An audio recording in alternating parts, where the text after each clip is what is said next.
Hi everyone, this is the second part of the demo slash sort of review of my Bad Cat Hot Cat 30R 2004 model.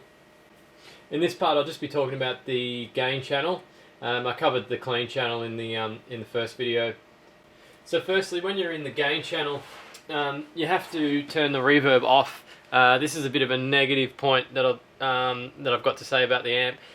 If you leave the treble on, it adds this sort of treble frequency, but not a nice. It's not a nice sound. So yeah, that has to be turned off. And if you don't have a reverb switch, when you switch from clean with reverb to the gain channel, you'd have to actually manually turn it down like I just did. So a reverb switch is pretty much essential if you're going to be using it live.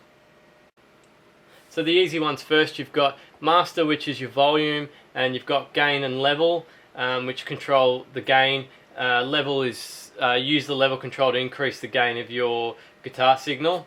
And then you've got edge, treble, and brilliance, and these all affect the treble of the EQ.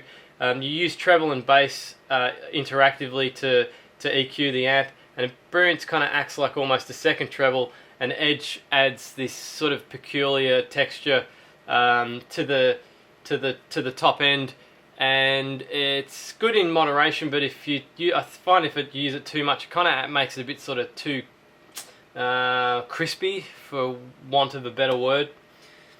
And then yeah, you've just got the bass with the treble for the EQ, and this center switch here you can use for a bass or treble cut. I just leave it in the middle, which is just neither a cut of bass or treble. And also on the back you've got solid state and tube rectified switch. You can switch between those two. So I'll just do a few demos of the sounds, just playing around with these knobs, and yeah, give you a sound demo of what it sounds like. Just my opinion of what it actually sounds like. I mentioned there's a couple of things that I didn't like about the reverb, having to have a switch and having to switch that off when you go into gain from clean, and that this EQ setup is a bit complicated.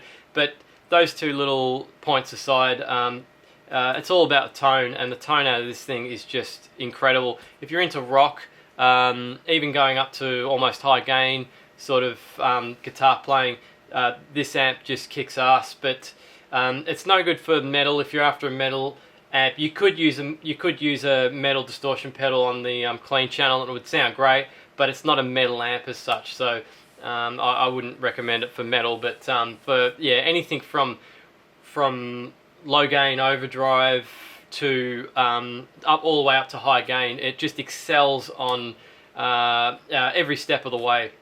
So here's a few sound demos of the actual amp now.